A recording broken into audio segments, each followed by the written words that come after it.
We talked yesterday about what is Buddhism or the Buddhist system. Being, stress and the end of stress. So a study of consciousness and understanding the way the mind works and what arises in consciousness that leads to benefit, what arises in consciousness that leads to pain, suffering. So it's a plain study of not only consciousness, but because of consciousness, reality as it is. And the system is not set up to, like the way we think about other religious traditions where there's a belief. There's no required belief in Buddhist practice. And the Buddha said in the Kalama Sutta, don't believe me, don't go on because it was written in tradition or the teacher seems like they're smart or he gave all these reasons. Don't go on this specious reasoning, don't go on speculation, don't go on because it's been handed down in tradition for a long time. But when you yourself see these things lead to benefit, live and abide in them. These things lead to harm, then abandon them. So we see through practicing and exploring our experience, specifically through Vipassana meditation, and then the other practices support our mind's ability to calmly and clearly look at reality as it is. There's the Noble Eightfold Path that he gave as kind of an instruction manual for life, for how to lift up your life, to how to free your heart. In the section on wise or right effort, and the Buddha said to make the effort to cultivate what we're talking about this weekend of wholesome kusala mind states. And I just want to see that that's landing clearly. When you hear that word, what do you think of as not the people that come to my classes regularly? I know you guys know. What do you think of as wholesome mind states?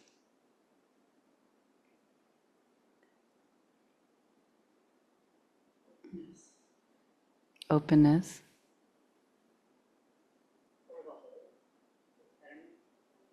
Well, that's right, for the betterment of the whole. But what particular, exactly right, the greater good, you could say. But what particular mind state do you have that when you experience is not bringing you pain and it doesn't bring pain to others? Gratitude, yes, exactly. Anything else? Acceptance, yes. Yes, exactly. Generosity, service. That doesn't hurt you and it doesn't hurt somebody else. What else? Happiness, exactly. Release, letting go, exactly. Yeah, these are wholesome states of mind. And we have them and we grow them. They lead to yours and the benefit of others. So this is through the understanding of a law of cause and effect that is observable. So again, you don't want to believe it and you don't want to come at this from a kind of heady thinking about it place, but when you go inside your practice and see it for yourself, then you start to have a greater trust and faith in the cultivation of wholesome mind states. Like we said on Friday night, that Kusala Sutta, the wholesome sutta, is cultivate the good. It is possible for you to cultivate the good. Right, so we can cultivate and habituate our minds in ways that is going to lead to benefit for us. We can become more loving people. We love loving people, don't we? When we see somebody that is generous and kind and non-reactionary, and it's inspiring, isn't it? And then we think, God, they're like, I'm not like that. I would have handled that. I would have not, But we can be like that, and we're like that through whatever we frequently think about and ponder upon will become the inclination of our mind. So meditation is cultivation of a frequently thinking about and pondering upon wholesome states, which then strengthen those states, habituate those states within us, and thereby leading to benefit and pleasure for ourselves and of course for society, because the kinder we all are, the better society is. And what are we responsible for? There's a Thai monk that said, if you think about others, do so maybe 10% of the time. Think about yourself 90% of the time. That's not what humans do. We want to look at the outside world and say, they're not acting right, and that person's not acting right, and they shouldn't be doing that. And we can do that from a place of anger and annoyance and division and hatred. And when we do that, then we are contributing to the instability of society. But when we become mindful, sit with our own reactions and say, okay, I'm going to bring forward wisdom and then loving kindness or whatever else or helpful. How is my energy contributing to life? So that's what we're responsible. In 12-step programs, we talk about taking care of your side of the fence. And that's what the whole of Buddhist practice is to say, okay, they may act this way, but I'm not going to. They may kill other beings, I won't kill other beings. They may cause division with their speech, I won't cause division with my speech.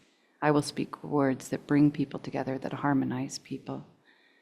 So when we get caught up on what other people are doing and how they're acting or whatever, we can do so from a place of discernment, recognizing unwholesome for unwholesome, so that you move away from relationships that are, corrupted in any way. But then the work is like, okay, I'm taking care of this side of the fence, and we spent the whole day yesterday doing that. You weren't looking at other people. You were looking right at your own mind, and then planting those seeds that are beautiful, that do have an effect. I don't know if you started to feel it yesterday, but it happens on Metta Retreats, where there's this beautiful bond of safety, because we stopped looking at each other and judging each other. We've been clear about we're not going to harm each other. We're wishing each other to be happy and successful. That doesn't happen at dinner parties usually, right?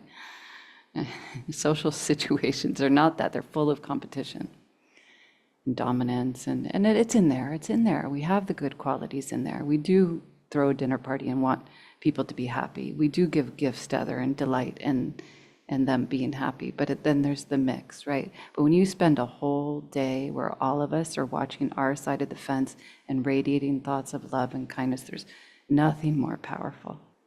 And you would see over days, we would all just fall in love with each other. It happens on Metta Retreats, not as much on Vipassana retreats. There's a bond there for sure. Cultivating and doing spiritual work together is a really strong human bond. Strong. So we might not do the same things or like the same music or go to the same whatever, but all of that it doesn't matter, because the bond of this kind of work is so strong. So over days, this field of loving kindness starts to be very palpable, and really, they call it a Brahma Vihara, as in a heavenly abode, is another translation for that, and it starts to feel very divine, very heavenly. And we do it through sitting through the pain and discomfort of the practice, going through the peaks and valleys of the practice. So the Buddha named in the psychology of Buddhism Pancha Bala, which are 5 powers of mind that are really revered in Asian countries. They talk about them a lot. Asian Buddhist countries, they have this little symbol that names these 5 powers. But they're such practical powers. We use them for our spiritual practice. They're translated as spiritual faculties sometimes, but they are also just very practical things we have in our mind that, when we strengthen, lead to success in the world, in a worldly way, and then success or progress, one can say, in the spiritual practice. And they are concentration, energy, faith, trust, or confidence, mindfulness, and wisdom. So you can think about if somebody's going to put an endeavor forward in the world, if they do so with great confidence, like a sports person who has confidence. I play pickleball. Sometimes I'm out there and I'm like very hesitant about the shot I'll take. Oh, will that work? And then it doesn't, And then there's a change of like, yes, confidently, like this will work. This will. I have a trust. I have a faith. I have a confidence. Energy, right? If you put energy towards something and you repeat that energy, rather than the sloth and torpor or the laziness that can overcome the mind, the withdrawal away from putting effort into something. Energy is something that is bright in the mind. Let me go back to faith. Faith was described in the Buddhist texts as making the heart serene and leaping forward. So you can feel this sense of joy that's within faith. And then mindfulness is staying in the present moment. Focus and concentration is keeping your mind on whatever job it is at hand, right? So you can see it's uplifting in the world, but more importantly, that we apply it, and in this context, to our spiritual practice. And then in our spiritual practice, what does it mean to have a spiritual practice? It means to lessen the things that afflict us in our minds and to grow the things that are bringing us happiness and peace. We become kinder beings in the world. That's what we call progress in a spiritual practice. So you practiced almost all of those things yesterday, just not mindfulness, but you strengthen your ability to practice mindfulness. Wisdom is developed through the practice of loving kindness, the wisdom that you understand that loving kindness is a quality that is worth developing, that it brings benefit. Energy you practice because each moment we're putting forth energy, right? Not just letting the mind go where it goes, but consciously creating thoughts. And that takes a consistent, relaxed energy to do that. You have to bring it up in yourself. And then we're developing concentration because we're letting everything else go in the mind except for this quality of metta. So that strengthens the ability to concentrate, which will spill over into your life and the duties and work that you have in your life. Also, it calms the mind and creates the ability to settle, to stay still. But I wanted to talk a little bit about practicing with the quality of saddha, which is faith, trust, faith, confidence. It's a beautiful quality to practice with. It doesn't mean believing in something. As I said in the start of my talk, the Buddha discouraged a blind faith. He wanted you to have a realized faith. And that's what happens when you practice, so that you see for yourself. There are people that trust the Buddhist system and they keep it in a sense of a belief. But that wasn't what the Buddha encouraged that people do. He wanted you to actually do the practice so that you can feel it and then know it. Know it to be true. Not Buddhism to be true, but the causes of suffering and what helps to alleviate suffering. Yeah, stress and the end of stress. So if we practice with faith, there's just a little sense of the heart leaping forward, right? Serene heart that leaps forward. I, for a very long time in my practice with a sense of dread, unknowingly. And what was I dreading? I didn't explore that part of my consciousness, but I was dreading the unpleasant experiences that I would have during practice and making effort. So a little dread, a little laziness would be like kind of, I'm carrying it along with me in my practice, like, oh, I don't really want to do this. But if we can reflect, and you can do it, have you guys practiced metta and felt a benefit before? So then you just remind yourself this leads to benefit, and that will make your heart serene, and then leap forward to put in the effort. The Buddha talked about how there's things that we can do that are painful that lead to benefit, that are pleasant that lead to benefit, that are painful that lead to harm, and that are pleasant that lead to harm. The practice of meditation is something that is sometimes painful, sometimes pleasant, but it leads to benefit. And so we can just like help the mind a little bit, cheer it up in the sense to let go of any sense of dread that I'm doing this and walking through what is comfortable and uncomfortable because it will surely lead to benefit. And you can call up that faith by reminding yourself of a time that you've experienced it before. And you will start to see that it is that reliable, that it does it every single time. It leads to benefit every single time.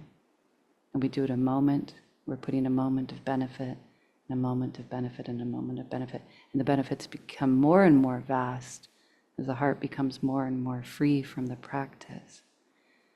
So drawing the lines of cause and effect of our actions, of our thoughts, of our words, is a helpful way to live the examined life. What happens? What are the consequences of my thoughts? What are the consequences of my words? What are the consequences of my actions? And we can live and abide by thoughts, words, and actions where we find a peace that we never knew was possible before. A serenity, a happiness, a joy. Can awaken that joy. It is available in this human life. So that's what we're doing. Wow. You got to trek through the mud to do it. So be compassionate toward yourself.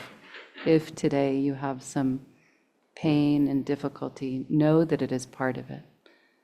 With faith, trust, and confidence, know that anything that arises for you is exactly what is supposed to arise for you, and that you can, one step at a time, make your way through that.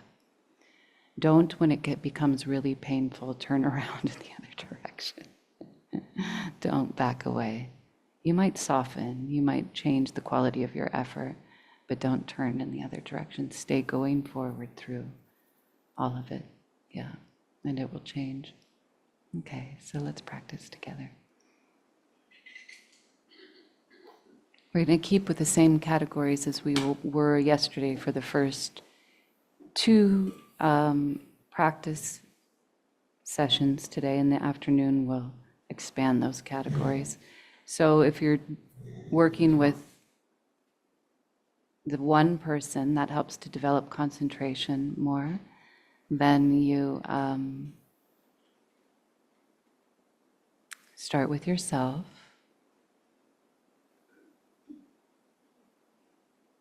Go to the one person and then out to all beings towards the very end.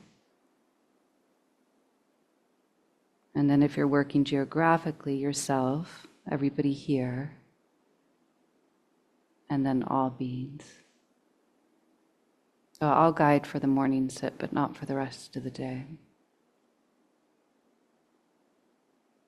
So as you settle into your posture, allow yourself to let go of any tension.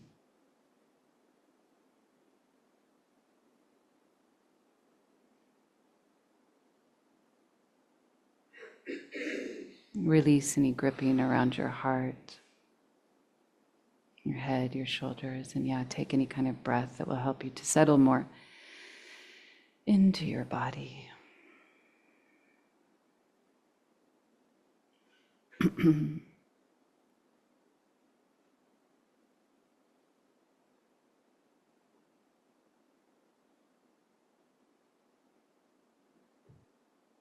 Reminding ourselves we're here to be friendly, to be kind, to whatever arises in our inner world, and really to ourselves, to our bodily sensations, to our emotions, to our thoughts.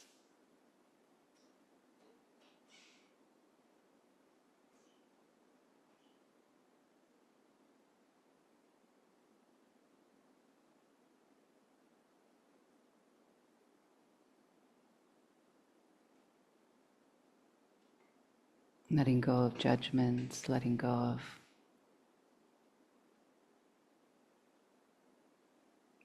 any ways we criticize ourselves.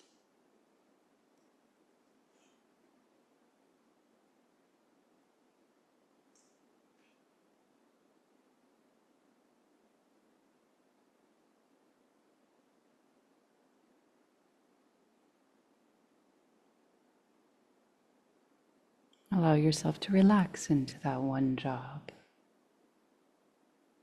like a great vacation.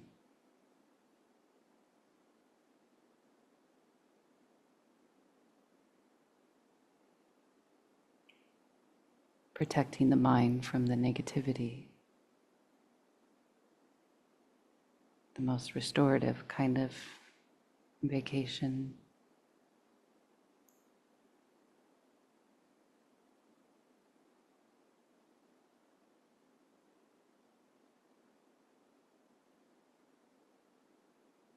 Calling up the feeling of kindness towards yourself, and then stoking the feeling with the words of kindness, well-wishing, goodwill. May I be safe and protected. May I be healthy and strong.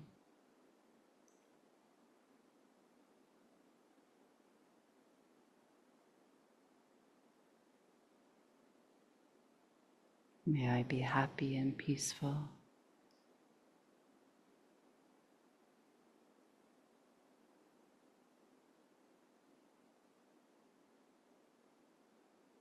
May my life unfold with ease and joy.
Calling up the faith and confidence that the effort that you're making will lead to benefit, not attaching to a certain benefit, and letting the effects happen on their own as we put in the cause in the present moment,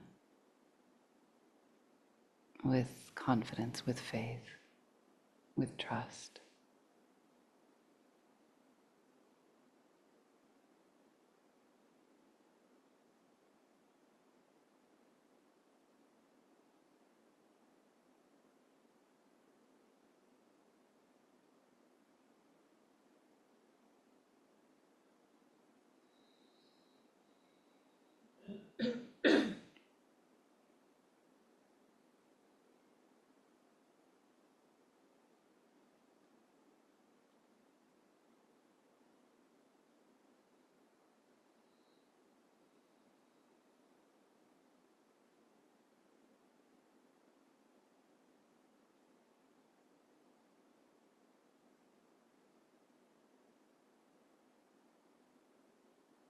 And you can, at any point, bring your hands to your heart, finding the warmth of loving kindness through that touch.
Establishing metta as a relationship with ourselves.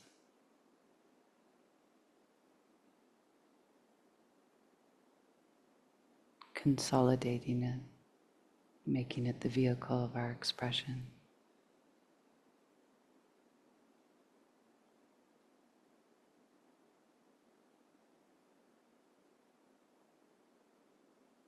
The most practical relationship with ourselves.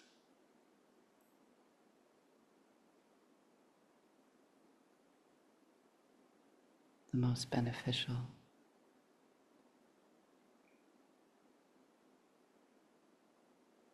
See yourself safe, happy, thriving, and free from suffering.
After establishing metta for yourself, then move out either to the benefactor or everyone here.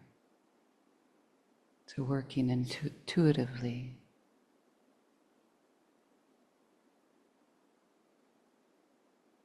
But first establishing metta towards yourself,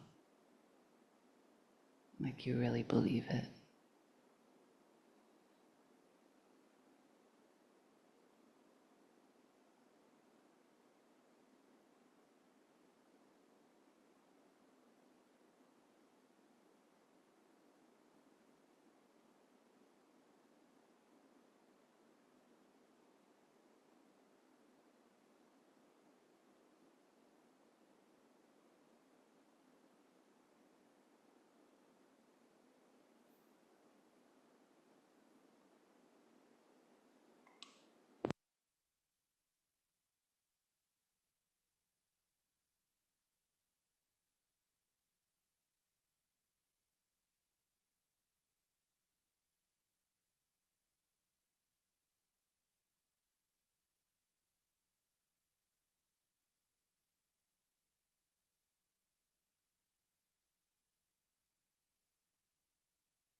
Radiating those thoughts out in all directions, north, south, east, west, above and below. Excluding no one, may all beings everywhere be safe and protected from every kind of harm. Healthy and strong of body. Happy and peaceful of mind. May their lives unfold with ease and with joy.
Okay, keeping the continuity of the practice through transitions and then through the next period. Check in with yourself, see if you need energy. If you need energy, then take a walk. If you need calm, then maybe do some lying down meditation. Momentum begins to develop in the practice, and the habit of making the effort to consciously think gets easier if you are continuous in the practice. So be soft and continuous, and then we'll see again at 10:15. Yeah, 45 minutes.